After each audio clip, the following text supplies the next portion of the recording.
जय हिंद दोस्तों, नमस्कार। सत्य साई कॉमर्स गुरु यूट्यूब चैनल में आपका स्वागत है।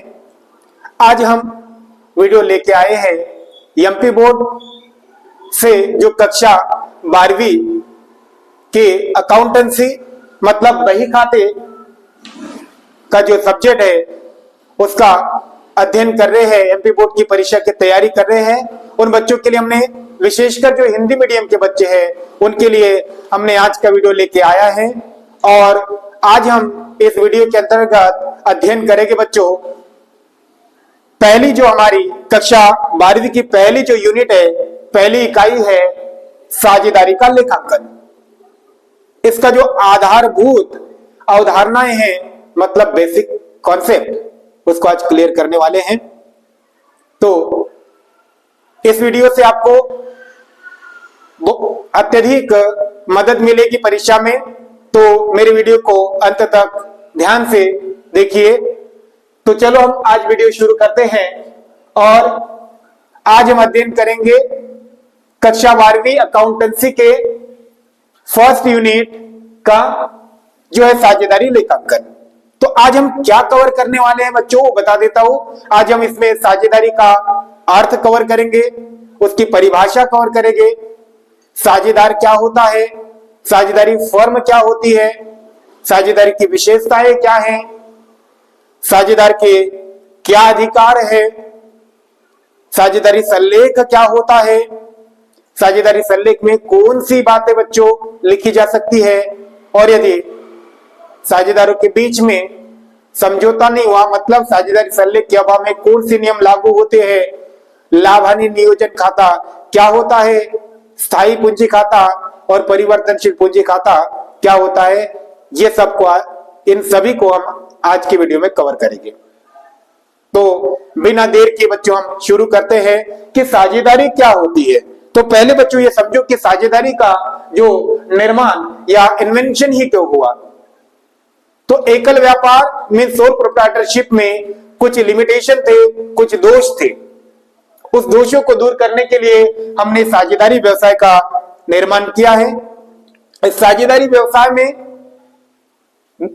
आपको बहुत सारे लोग इकट्ठा मिलकर अपना पैसा लगाएंगे, विनियोग करेंगे और फिर अपनी अपनी योग्यता स्किल उसमें लगाएंगे और उसके परिणाम स्वरूप जो भी प्रॉफिट या लॉस होगा उनको आपस में बांटेंगे।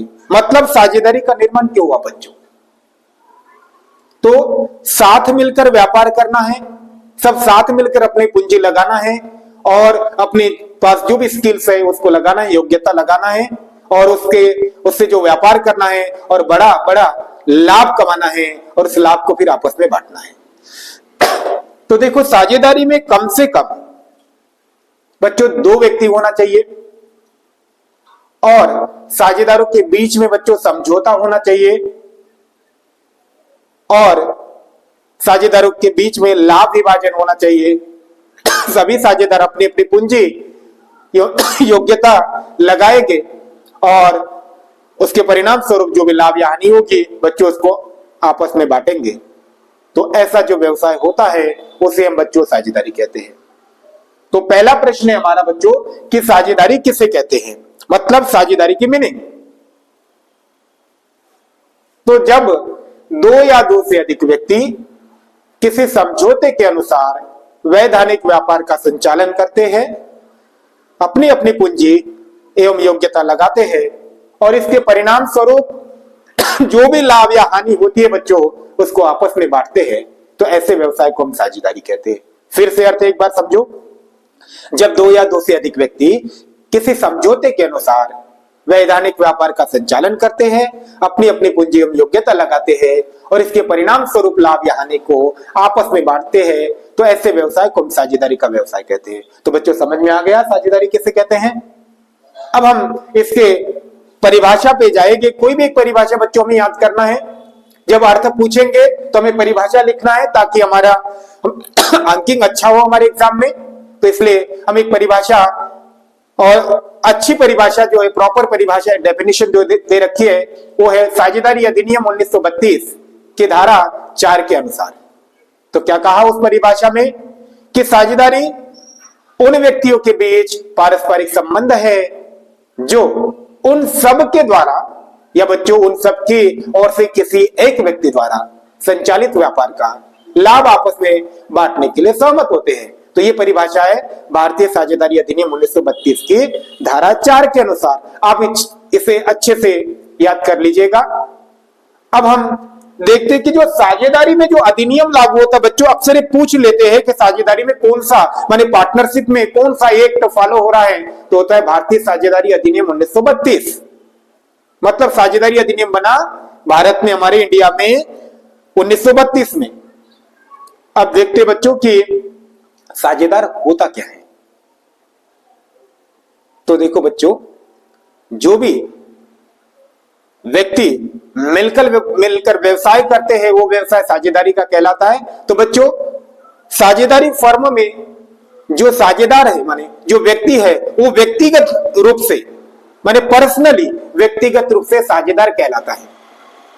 मतलब साझेदारी व्यवसाय में जो लोग व्यवसाय करते हैं वे लोग व्यक्तिगत रूप से साझेदार कहलाते हैं बच्चों। और साझेदारी फर्म किसे कहेंगे?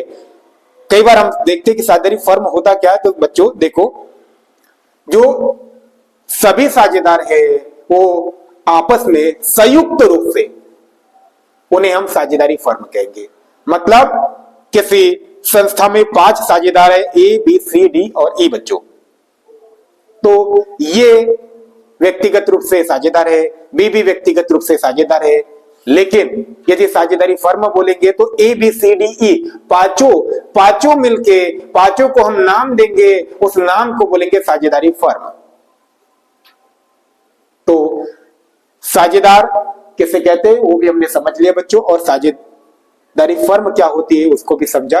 अब देखते हैं कि साझेदारी की विशेषताएं क्या है, ये अक्सर बहुत बार पूछ लेते हैं। तो देखो बच्चों, साझेदारी की विशेषता है, पहली है 2 या 2 से अधिक व्यक्ति का होना। 2 या 2 से अधिक व्यक्ति का होना।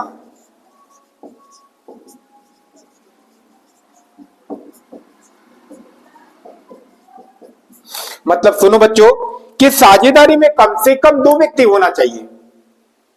और अधिकतम संख्या कितनी होना चाहिए? तो इसके लिए साझेदारी अधिनियम जो 1932 में आया था ना बच्चों, तो उसमें साझेदारी की अधिकतम संख्या का कोई उल्लेख नहीं किया गया था वहां पे। लेकिन कंपनी अधिनियम 1956 आया बच्चों, उनमें फिर साझेदारों की संख्या का उल्लेख किया था। और कंपनी अधिनियम 1956 में बताया गया था कि साझेदारों की अधिकतम संख्या सामान्य व्यवसाय में 20 होना चाहिए और बैंकिंग व्यवसाय में 10 होना चाहिए। वो 1956 के अधिनियम में था बच्चों। लेकिन साझेदारी अधिनियम 2013 आया है। अब उस 13 में उन्होंने ये कहा था साझेदारों की संख्या के बारे में कि किसी भी साझेदारी व्यवसाय में 100 से अधिक साझेदार नहीं होना चाहिए। क्या बोला था कि 100 से अधिक साझेदार नहीं होना चाहिए। लेकिन बच्चों यहाँ पे भी फिर कंफ्यूजन था कि 100 से अधिक नहीं होना चाहिए मतलब कितना होना चाहिए। तो इसी कंफ्यूजन को दूर करने के लिए फिर कंपनी नियम आया, अधिनियम नहीं बच्चों, कंपनी नियम आया 2014 में। और उसने बोला कि वर्तमान में साझेदारी में अधिकतम संख्या 50 होनी चाहिए।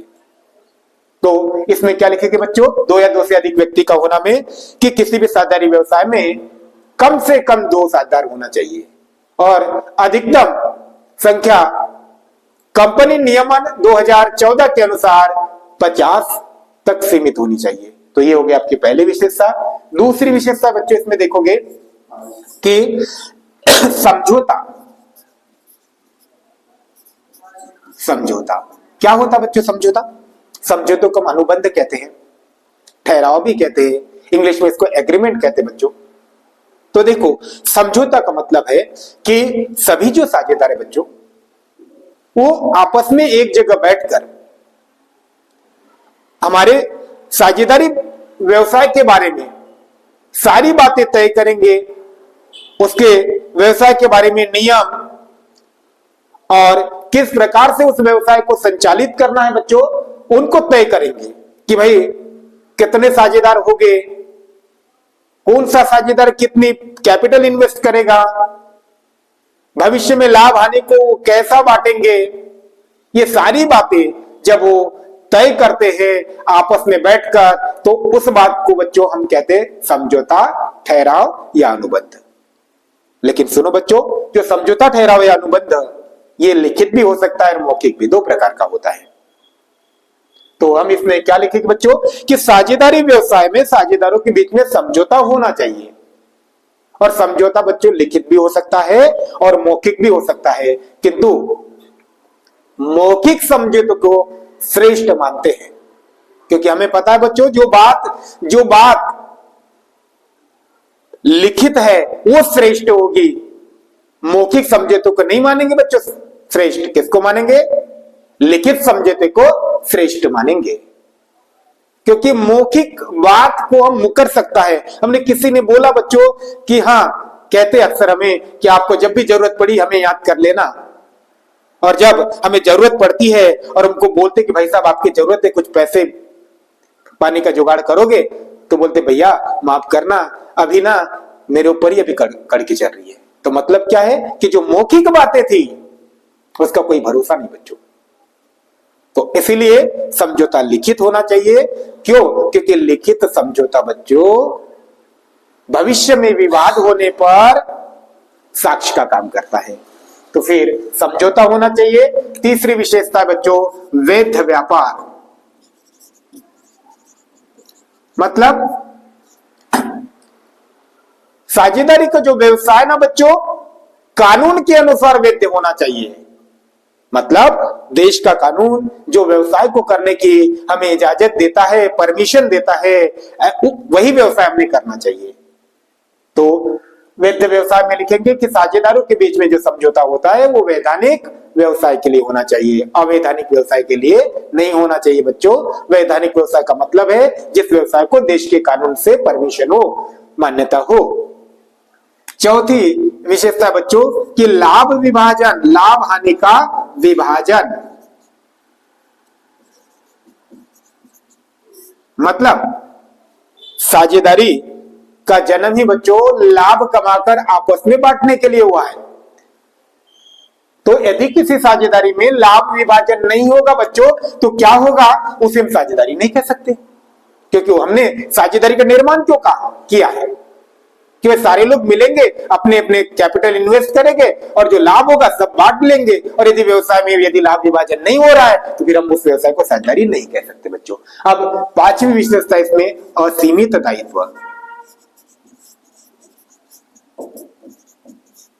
मतलब है अनलिमिटेड रिस्पॉन्सिबिलिटी। असीमित दायित्व का मतलब है बच्चों कि प्रत्येक साझेदार का जो दायित्व है व्यक्तिगत रूप से अलग अलग, भिन्न भिन्न, पृथक पृथक होता है, लेकिन सामूहिक रूप से असीमित होता है। असीमित दायित्व से मतलब है बच्चों कि जब भी व्यवसाय में हानि होगी और व्यवसाय बंद करने की नौबत आएगी तो उस समय व्यवसाय के ऊपर जो कर्जा होगा ना बच्चों, व्यवसाय का जो लोन है, ऋण है, उसको सभी साझेदार को अपने निजी संपत्ति में से उसको चुकाना पड़ेगा। यही व्यवसाय का असीमित दायित्व कहलाता है। और छठवीं विशेषता है कि व्यक्ति का साझेदार होना,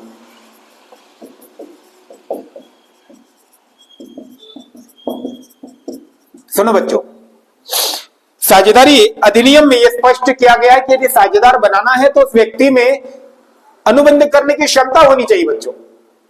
मतलब हम केवल व्यक्ति को ही साझेदार बना सकते हैं, किसी फर्म या संस्था को नहीं बना सकते।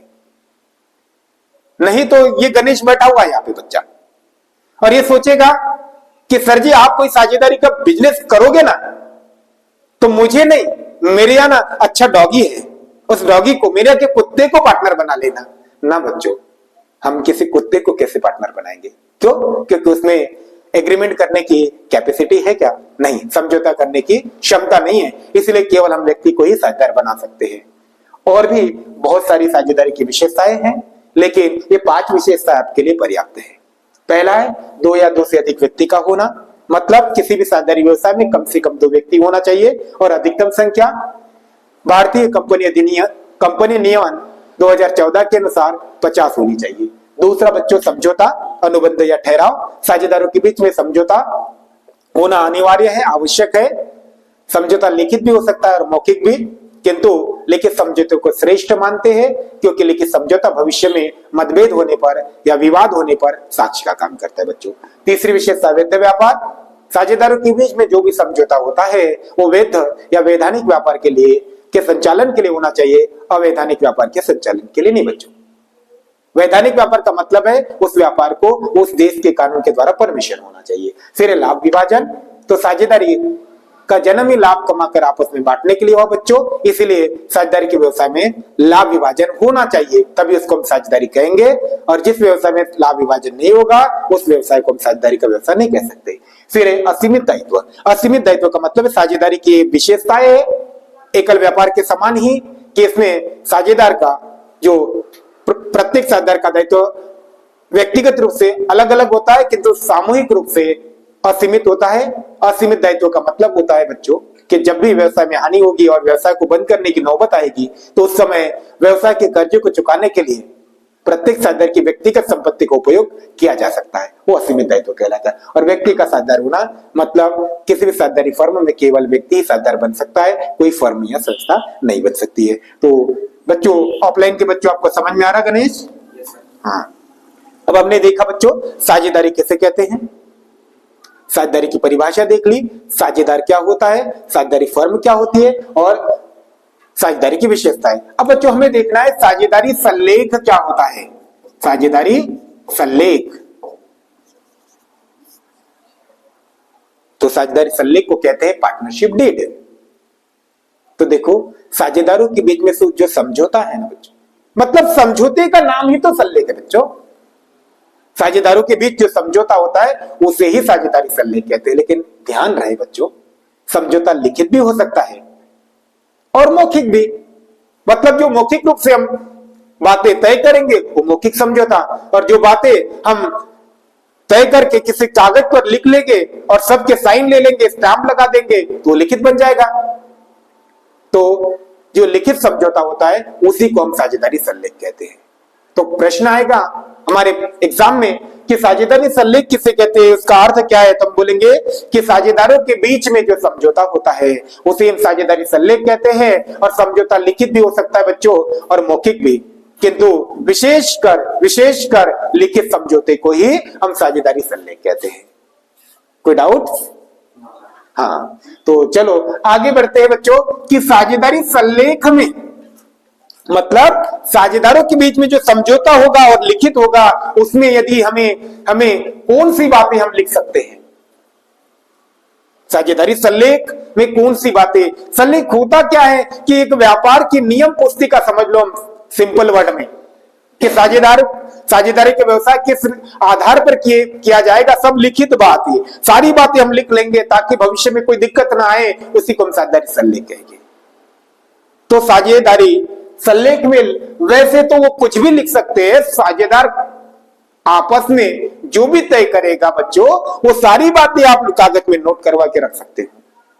लेकिन यहां प्रश्न यदि आया है कि साझेदारी सल्लेख में कौन सी बातें लिखी जा सकती है, तो कॉमनली क्या लिखा जा सकता है वो मैं बता रहा हूं। बाकी तो आप यदि जब पार्टनरशिप का बिजनेस करोगे तो जो कुछ लिखना चाहे आप सब आपस में उसको लिख कर तय कर सकते हो। तो साझेदारी सल्लेख में कौन कौन सी बातें का उल्लेख होता है, तो पहले होना चाहिए बच्चों फर्म का नाम व पता। मतलब हमारा व्यवसाय साझेदारी का कौन से नाम से होगा और कौन से पते पे हमारा व्यवसाय होगा। दूसरी बात है कि साझेदारी फर्म की प्रकृति माने किस नेचर का हमारा बिजनेस होगा बच्चों। तीसरा कि प्रत्येक साझेदार के नाम व पते का हम लिख सकते हैं कि फर्म में कौन कौन से साझेदार है, उनके नाम क्या है और वो उनका एड्रेस कहाँ रहते हैं। फिर प्रत्येक साझेदार द्वारा लगाई गई या बिजनेस में इन्वेस्ट की गई जो पूंजी है, कैपिटल है, उसका भी उल्लेख। मतलब कौन सा साझेदार कितना पैसा इन्वेस्ट कर रहा है। और फिर प्रत्येक साझेदार के व्यक्तिगत व्यवसाय का भी उल्लेख कर सकते हैं कि वो व्यक्तिगत रूप से कोई और भी तो काम कर रहे होंगे। साझेदारी फर्म में पार्टनर बनने से पहले हो सकता है कि कोई और बिजनेस में काम कर रहा होगा, कोई टीचर होगा, कोई गृहिणी होगी, कोई लॉयर होगा, है ना। ऐसे व्यक्तिगत रूप से भी कोई काम कर रहे होगी बच्चों, कोई किसान होगा, तो ये भी व्यक्तिगत व्यवसाय भी हमें उसमें उल्लेख कर सकते हैं। उसके बाद लाभ हानि विभाजन का अनुपात, ये लिखना इंपॉर्टेंट है बच्चों कि भविष्य में वो जो भी लाभ होगा या हानि उसको किस अनुपात में बांटेंगे, इसका भी उल्लेख उसमें करना है। और यदि नए साझेदार को बनाना है तो नए साझेदार को बनाने की कौन सी कंडीशन होगी, उनको नए साझेदार को प्रवेश देने की दशाओं का भी हमें उल्लेख करना है। और भी बहुत सारी बातें हैं। बैंक खाते का परिचालन, मतलब कौन सा साझेदार बैंक का कामकाज देखेगा उसको बोलेंगे बैंक खाते का परिचालन। तो ये सारी बातें ना बच्चों हम साझेदारी सल्लेख में लिख सकते हैं। एक बार फिर से समझो कौन कौन सी बातें। तो पहला हो गया साझेदारी फर्म का नाम व पता, दूसरा साझेदारी फर्म की प्रकृति, साझेदारी फर्म का व्यवसाय, प्रत्येक साझेदार के नाम व पते, प्रत्येक साझेदार के व्यक्तिगत व्यवसाय, प्रत्येक साझेदार द्वारा इन्वेस्ट की गई पूंजी का उल्लेख, फिर नए साझेदार को प्रवेश देने की दशाएं, बैंक खाते का परिचालन और लाभ हानि विभाजन का अनुपात। लाभ हानि विभाजन का अनुपात और भी लिखा जा सकता है कि आहरण करने की सीमाएं क्या होती है, आहरण पर ब्याज देना या नहीं देना, पूंजी पर ब्याज देना है तो फिर लाभ में से ही दिया जाएगा। ये सारी बातें बच्चों हम साझेदारी सल्लेख में लिख सकते हैं। तो इसे आप वीडियो को पॉज करके ध्यान से आप एक बार फिर से इसको रिपीट कर लेना। ये न जाने कितने बार एग्जाम में, एमपी बोर्ड के एग्जाम में पूछा जाता है अक्सर बच्चों, और न भी पूछे तो भी हमें याद करना है, नॉलेज होना चाहिए। Knowledge is the best. अब हम देखते हैं कि साझेदारी सल्लेख के अभाव में कौन से नियम लागू होंगे। मतलब क्या बच्चों कि सभी साझेदारों ने ना व्यवसाय तो शुरू कर दिया लेकिन कोई समझौता ही नहीं किया, ना ही लिखित समझौता किया और ना ही मौखिक समझौता किया। और फिर भविष्य में साझेदारों के बीच में बच्चों कोई डिस्प्यूट हो गया, कोई मतभेद हो गया तो फिर उस व्यवसाय को आगे कैसा हम उसको ऑपरेट करेंगे। तो उसके लिए ना बच्चों आप बोलेंगे कि कोई नियम नहीं बने। नहीं बच्चों, इसके लिए नियम बने हैं। साझेदारी अधिनियम 1932 जो बना है, पहले ही बोला हमने, तो 1932 में हर चीज का नियम लिखा हुआ है। तो इसीलिए वो वहां साझेदारी अधिनियम 1932 में तालिका अ बनी हुई है और उसमें लिखा हुआ है कि यदि साझेदारों के बीच में लिखित या मौखिक किसी भी प्रकार का यदि समझौता नहीं हो रहा है तो कौन से नियम को फॉलो करेंगे, तो वो नियम हम यहां देखने वाले हैं। तो सामान्यतः ये कुछ बातें तो जनरल सी बातें, आप भी इसको जान सकते हो। पहली बात कि सभी साझेदार को व्यापार संचालन का अधिकार होगा बच्चों। मतलब क्या है कि प्रत्येक साझेदार व्यापार में के संचालन में भाग ले सकते हैं। दूसरा है कि साझेदारों को आपसी विवादों का जो निपटारा है ना बच्चों, वो बहुमत से किया जाएगा। मतलब साझेदार के बीच में किसी बात को लेकर मनमुटाव हो गया है तो फिर वहां एक बहुमत के आधार पर हम फैसले लेंगे। और तीसरा है कि सभी साझेदार को, मतलब प्रत्येक साझेदार को अपना कार्य पूर्ण निष्ठा एवं ईमानदारी पूर्वक करना होता बच्चों। मतलब कोई पार्टनर किसी प्रकार की लापरवाही करके या जानबूझकर फर्म को नुकसान करने का काम नहीं कर सकता। इसलिए सभी को अपना कार्य ईमानदारी और निष्ठा पूर्वक करना है। और चौथा जो रूल बताया है, बहुत सारे रूल है लेकिन हम जो काम के हैं वो यहाँ कवर करेंगे। चौथा रूल है लाभ हानि समान बांटी जाएगी बच्चों, लाभ हानि को समान बांटा जाएगा। और नेक्स्ट वाला रूल है कि साझेदार के ऋण पर 6% ब्याज दिया जाएगा। 6% वार्षिक दिया जाएगा बच्चों, ध्यान से याद करना, 6% वार्षिक ब्याज दिया जाएगा। और साझेदार के पूंजी पर ब्याज नहीं दिया जाएगा। यदि देने की व्यवस्था है तो केवल लाभ होने पर ही ब्याज दिया जाएगा और आहरण पर ब्याज भी नहीं लगाया जाएगा। उसके बाद फर्म की जो संपत्तियां है बच्चों, उसका उपयोग फर्म के काम में ही होगा। ऐसा नहीं कि ये बच्चा बैठा है भावेश, वो कहेगा कि नहीं साझेदारी फर्म में है और उसकी या सत्यनारायण की कथा है तो पार्टनरशिप में, यदि मान के चलो दुकान में कोई दरी है, कुर्सी है तो हम घर में लेके जाते हैं, हमारा खर्चा बच जाएगा। कैटर्स का, ना बच्चों ऐसा नहीं हो सकता। साझेदारी की संपत्ति है, उसका काम आप साझेदारी के व्यापार के काम में लगा सकते, पर्सनल यूज में नहीं कर सकते।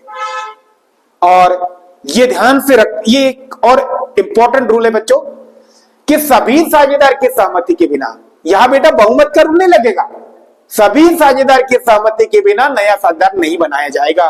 क्या मतलब निकल रहा कि यदि टोटल 49 साझेदार किसी संस्था में और 50वां साझेदार बनाना चाहते हैं तो 48 साझेदार सहमत है कि हाँ भाई ये भला व्यक्ति हमारा पार्टनर बन जाएगा 50वां, लेकिन ये कई व्यक्ति अड़ियल सा व्यक्ति है, अड़ गया, नहीं ये व्यक्ति तो मेरा दुश्मन है, मैं उसको नहीं बनाऊंगा। तो बच्चों उसको जब तक के एग्री नहीं करोगे, सभी जब तक एग्री नहीं होगा तो नया साझेदार नहीं बनाएगा। तो फिर से बच्चों एक बार मैं रिपीट कर देता हूं कि साझेदारी संलेख में कौन से नियम लागू होते हैं। तो पहला नियम है कि प्रत्येक साझेदार को व्यापार संचालन का अधिकार होगा। दूसरा कि सभी साझेदार को या प्रत्येक साझेदार को अपना कार्य पूर्ण निष्ठा एवं ईमानदारी पूर्वक करना होगा। तीसरा नियम है कि साझेदारों के बीच में आपसी विवादों का निपटारा बहुमत से किया जाएगा। लाभ हानि को समान विभाजित किया जाएगा। साझेदार के ऋण पर 6% वार्षिक ब्याज दिया जाएगा। साझेदार की पूंजी पर ब्याज नहीं लगाया जाएगा या दिया जाएगा। आहरण पर भी ब्याज नहीं होगा। किसी भी साझेदार को व्यापार के संचालन करने के लिए वेतन, कमीशन आदि भी नहीं दिया जाएगा। और सभी साझेदारों की सहमति के बिना नया साझेदार नहीं बनाया जाएगा। और व्यापार की संपत्ति का उपयोग व्यापार के कार्यों में ही होगा। ये सारे नियम लागू हो गए। कम से कम 5-6 नियम बच्चों जो मैं बता रहा हूं याद रखना। यदि एग्जाम में आया तो हम पहले वाले तीनों नहीं लिखे तो चलेगा, लेकिन आपको लिखना पहला कि लाभ हानि समान विभाजित की जाएगी, समान बांटी जाएगी। दूसरा नियम लिखना अनिवार्य है कि साझेदार के ऋण पर 6% वार्षिक ब्याज दिया जाएगा। साझेदार के पूंजी पर ब्याज नहीं दिया जाएगा। आहरण पर ब्याज नहीं लगाया जाएगा। और सभी साझेदारों की सहमति के बिना नया साझेदार नहीं बनाया जाएगा। ये सारी बातें हमें उसमें मेंशन करना है आपके एग्जाम में बच्चों। 6-7 पॉइंट तो अच्छे से मेंशन करना, अच्छे से प्रेजेंटेशन करना, ताकि आपके अच्छे से अच्छे मार्क आपको मिल सके एग्जाम में।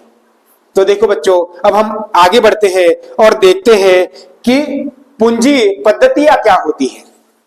तो देखो, साझेदारों के पूंजी का हिसाब रखने के लिए 2 प्रकार की पद्धतियां हमारे साझेदारी अकाउंट में है, पार्टनरशिप अकाउंट में है। एक है स्थायी पूंजी पद्धति या स्थायी पूंजी खाता बोलते बच्चों उसको, और दूसरी है परिवर्तनशील पूंजी खाता या पूंजी पद्धति। तो 1 बाय 1 इसको हम समझते हैं। पहली है हमारी स्थायी पूंजी पद्धति। तो स्थायी पूंजी पद्धति या खाता, तो इसको बोलते स्थायी पूंजी खाता। मतलब हमें रटना नहीं है, कॉन्सेप्ट को क्लियर करना मेरा उद्देश्य है। आप कॉन्सेप्ट को क्लियर कीजिए। तो इसके नाम में देखो बच्चों क्या वर्ड मिलता, स्थायी। तो हम सोचेंगे स्थायी का मतलब होता है कि जो हमेशा एक जैसी रहती है। तो वही अब हमें इस पे लगाना है कि ऐसी पूंजी पद्धति जिसमें प्रतिवर्ष पूंजी खाते का शेष स्थायी रहता है, एक जैसा रहता है, बदलता नहीं है, ऐसी पूंजी पद्धति को हम स्थायी पूंजी पद्धति कहते हैं। फिर से बच्चों, ऐसी पूंजी पद्धति जिसमें पूंजी खाते का शेष प्रतिवर्ष एक जैसा रहता है, बदलता नहीं है या स्थायी रहता है, उसको बोलेंगे स्थायी पूंजी पद्धति। तो सर इसमें पूंजी खाते का शेष क्यों नहीं बदलता? तो बच्चों इसमें कोई रॉकेट साइंस नहीं है, एक लॉजिकल बात है। मतलब हम जब बचपन में छोटे बच्चे थे तो हम क्या करते थे कि हम पैसा कलेक्ट करते थे गुल्लक में। हमारे यहाँ घर में कोई रिश्तेदार आते थे तो हम उससे पैसे देते थे, उसको जमा करते थे ताकि हम जब कहीं घूमने कहीं जाएंगे वहां खर्च कर सके। तो मान के चलो किसी बच्चे ने 2 गुल्लक रखी बच्चों। एक गुल्लक में वो बड़ा नोट डाल रहा है, इकट्ठा बड़ा नोट डाल दिया। अब उस गुल्लक में ना कोई पैसे डाल रहा है ना ही कुछ पैसे निकाल रहा है। तो मुझे बताओ बच्चों, यदि उन्होंने 2000 का नोट डाल के रखा है, अभी तो बंद हो गया हालांकि, तो 2000 का नोट डाल के रखा है, तो इसका मतलब इसमें से और कोई पैसा ना उसमें डाल रहा है और ना ही निकाल रहा है, तो मुझे बताओ कि 1 साल के बाद देखेंगे तो उस गुल्लक में कितने पैसे रहेंगे। अरे सर बोर कर रहे हो आप, उसमें तो 2000 ही तो रहेंगे सर, कुछ डाला भी नहीं निकाला भी नहीं। ठीक है, तो इसका मतलब है इसका शेष बदल रहा है बच्चों नहीं। और उसने क्या किया, फिर जो चिल्लर है उसके लिए अलग से दूसरा गुल्लक रखा, उस गुल्लक में चिल्लर पैसे डालता है और जब उसको जरूरत होती है तो निकाल भी लेता है। तो मतलब है इस गुल्लक का जो शेष है, पैसे है, वो चेंज होते रहेंगे, लेकिन ये फिक्स वाले गुल्लक के पैसे चेंज नहीं होंगे। यही कॉन्सेप्ट यहाँ पे भी लगेगा बच्चों कि स्थायी पूंजी पद्धति में हम एक नहीं 2 खाते तैयार करेंगे। एक होगा साझेदार के पूंजी खाते और दूसरा होगा बच्चों साझेदार के चालू खाते, माने पार्टनर्स कैपिटल अकाउंट और पार्टनर्स करंट अकाउंट। तो साझेदार के पूंजी खाते में केवल साझेदार द्वारा लाई गई पूंजी को ही लिखेंगे, का लेखा करेंगे, माने केवल पार्टनर्स के कैपिटल का ही रिकॉर्ड आपके पार्टनर्स कैपिटल अकाउंट में होगा बच्चों, इसके अलावा नहीं लिखेंगे। और फिर बाकी के जो व्यवहार होते हैं जैसे पूंजी पर ब्याज, आहरण पर ब्याज, साझेदार का वेतन, साझेदार का कमीशन, या फिर प्रॉफिट में से कुछ भाग को आपको संचय करके रखना है, रिजर्व करना है, तो ये सारा रिकॉर्ड रखने के लिए हम अलग से एक अकाउंट बनाते बच्चों, वो होता है साझेदार के चालू खाते, करंट अकाउंट में। तो वह करंट अकाउंट का बैलेंस बदलते रहता है और पूंजी खाते का बैलेंस नहीं बदलता है। ठीक है, तो स्थायी पूंजी पद्धति किसे कहते हैं, मैं एक बार फिर से समझा देता हूं। ऐसी पूंजी पद्धति जिसमें प्रतिवर्ष पूंजी खाते का शेष बदलता नहीं है, स्थायी रहता है ना, वो कहलाता है स्थायी पूंजी पद्धति। इस पूंजी पद्धति में पूंजी का हिसाब रखने के लिए 2 खाते तैयार किए जाते हैं। एक खाता होता है बच्चों साझेदार के पूंजी खाते और दूसरा खाता साझेदार के चालू खाते। साझेदार के पूंजी खाते में केवल पूंजी का लेखा करेंगे और चालू खाते में बाकी के सारे व्यवहार करेंगे, पूंजी पर ब्याज, आहरण पर ब्याज, साझेदार का वेतन, साझेदार का कमीशन और सामान्य संचय आदि, या किसी प्रकार का और खर्चा होता तो। ठीक, अब दूसरा है कि परिवर्तनशील पूंजी खाता। अब बच्चों देखो ना बेटा, इसके नाम से ही तो ये हमें माइंड में कुछ क्लिक हो रहा है। परिवर्तन माने जो बदल रहा है, जो बदल जा रहा है बच्चों, मतलब ऐसी पूंजी पद्धति जिसमें पूंजी खाते का शेष प्रतिवर्ष हर वर्ष बदल जाएगा, चेंज हो जाएगा, उसको बोलेंगे परिवर्तनशील पूंजी पद्धति। ऐसा क्यों हो रहा बच्चों, उसके पीछे का कारण है कि इसमें पूंजी का हिसाब रखने के लिए केवल एक ही खाता बनाएंगे हम, पूंजी खाता, और उस पूंजी खाते में सारी खिचड़ी पका देंगे। पूंजी को भी रिकॉर्ड कर रहे, बाकी सारे व्यवहार, दूसरे सारे चिल्लर खर्चे भी उसी में रिकॉर्ड कर रहे। इस वजह से क्या हो जाएगा, उस खाते का ओपनिंग बैलेंस कुछ रहेगा और क्लोजिंग चेंज हो जाएगा, माने प्रारंभिक शेष और अंतिम शेष में अंतर आ जाता है, इसीलिए इसको बोलते हैं परिवर्तनशील पूंजी पद्धति। तो बच्चों अच्छे से समझ में आ गया परिवर्तनशील पूंजी पद्धति क्या होती है। अब हम बच्चों देखेंगे कि साझेदार के क्या अधिकार है, राइट्स। तो देखो ये क्वेश्चन भी एग्जाम में बन सकता है। तो पहला है कि साझेदार को व्यापार संचालन में या व्यापार में भाग लेने का अधिकार होता है बच्चों। दूसरा है कि साझेदार को लाभ में हिस्सा प्राप्त करने का अधिकार होता है। तीसरा अधिकार है साझेदार को जो हिसाब किताब की पुस्तकें है, बहिया है, उसको देखने का अधिकार होता है। और भी माने अपना मत देने का अधिकार होता है, किसी निर्णय में उसकी मत देने का अधिकार है, और अपना विचार रखने का अधिकार है साझेदार को। तो ये सारे साझेदार को अधिकार प्राप्त है बच्चों, माने व्यापार में भाग लेने का, दूसरा कि व्यापार में अपना मत देने का अधिकार है, लाभ में हिस्सा प्राप्त करने का अधिकार है, अपना विचार या राय देने का अधिकार है ना, ये सारे साझेदार को अधिकार है। हिसाब किताब की पुस्तकें देखने का अधिकार है। तो ये सारा अधिकार साझेदार को होते हैं, इसको भी आप ध्यान से देख लीजिएगा। अब हम चलते हैं कि लाभ हानि नियोजन खाता क्या होता है।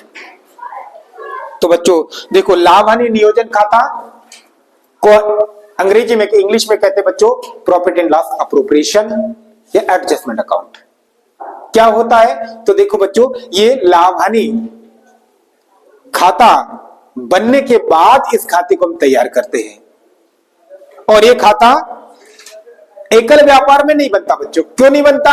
उसके पीछे का रीजन है कि एकल व्यापार में जो भी प्रॉफिट या लॉस निकल के आएगा वो अकेले व्यक्ति का होता है, तो वो पूरा का पूरा हम उसको लाभ हानि खाते से जो शुद्ध लाभ होता है उसको बैलेंस शीट में उसके कैपिटल में हम ट्रांसफर कर देते हैं। लेकिन साझेदारी व्यवसाय में ऐसा नहीं कर सकते, क्योंकि साझेदारी व्यवसाय में जो लाभ हानि खाते में नेट प्रॉफिट है, प्रॉफिट एंड लॉस अकाउंट में, माने शुद्ध लाभ जो है बच्चों, उस लाभ पर केवल अकेले का अधिकार नहीं है, जितने भी पार्टनर है सभी का अधिकार है। तो फिर जो लाभ निकल के आया लाभ हानि खाते से बच्चों, उस लाभ को साझेदारों के बीच में बांटना पड़ेगा। और कैसा बांटेंगे? वो साझेदारी संलेख में बांटने का तरीका दिया होगा, अभी हमने पढ़ा है। तो उस हिसाब से लाभ बांटने के लिए हम एक खाता तैयार करेंगे, वो लाभ हानि खाता समायोजन खाता या नियोजन खाता कहलाएगा बच्चों। तो सुनो ना, लाभ हानि नियोजन खाता क्या है? यदि आपको कोई पूछे कि लाभ हानि नियोजन खाता होता क्या है, तो बोलना कि साझेदारी संस्था में बनता है और लाभ को साझेदारों के बीच आपस में बांटने के लिए बनता है। लाभ हानि को कैसा बांटेंगे उसके लिए बनता है। और किसी ने कोई पूछेगा कि क्या एकल व्यवसाय में बनता क्या, तो बोलना नहीं, एकल व्यवसाय में बनाने की रिक्वायरमेंट ही नहीं है, जरूरत ही नहीं वहां पे। ठीक है, तो लाभ हानि नियोजन खाता शुद्ध लाभ या शुद्ध हानि को साझेदारों के बीच में विभाजित करने के लिए जो खाता हम तैयार करते हैं वो होता है बच्चों लाभ हानि नियोजन खाता। और भी कुछ छोटे मोटे जो प्रश्न छूट गए होंगे बच्चों थ्योरी के, तो हम इसके बाद इसके जो न्यूमेरिकल क्वेश्चन है जो एग्जाम में पॉइंट ऑफ व्यू से इंपॉर्टेंट है और एग्जाम में अक्सर न्यूमेरिकल क्वेश्चन पूछे जाते हैं, तो जब भी हम 1 बाय 1 उसकी सीरीज लाएंगे ना बच्चों, तो उसमें हम सारे क्वेश्चन को फिर से कवर करेंगे 1 बाय 1।